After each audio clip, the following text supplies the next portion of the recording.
Israel ఓ పక్కన America మిత్రదేశం.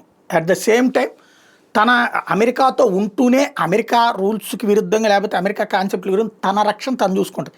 నా నా దేశం ఫస్ట్ అని ట్రంప్ అనుకున్నా, నా దేశం ఫస్ట్ అని నెతన్యాహు కూడా అట్లాగే అనుకుంటాడు. అదే సందర్భంలో ఆ దేశాన్ని నరకంలోకి నెట్టడానికి ప్రయత్నించినటువంటి హమాస్ని వెంటాడి వేటాడటం కావచ్చు, హెజ్బుల్లాని తాట తీయడం కావచ్చు, హౌతీలను వెంటాడి వేటాడటం కానీ, ఇరాన్ని చుక్కలు చూపించడం కానీ, సిరియాలో దాడులు చేయడం కానీ, మన ఖతార్ మీద కూడా దాడులు చేసినటువంటి తాజాగా ఐక్యరాజ్య సమితి ఈ అంశాల మీదన ఏదైతే గాజా మీద దాడుల మీదన ఒక నివేదిక ఇచ్చింది. దాదాపు 72 పేజీల నివేదిక. ఈ నివేదికలో ఈ 6 నెలల కాలంలో 4 సార్లు మహాయుద్ధం చేసింది, మహావిధ్వంసం సృష్టించింది.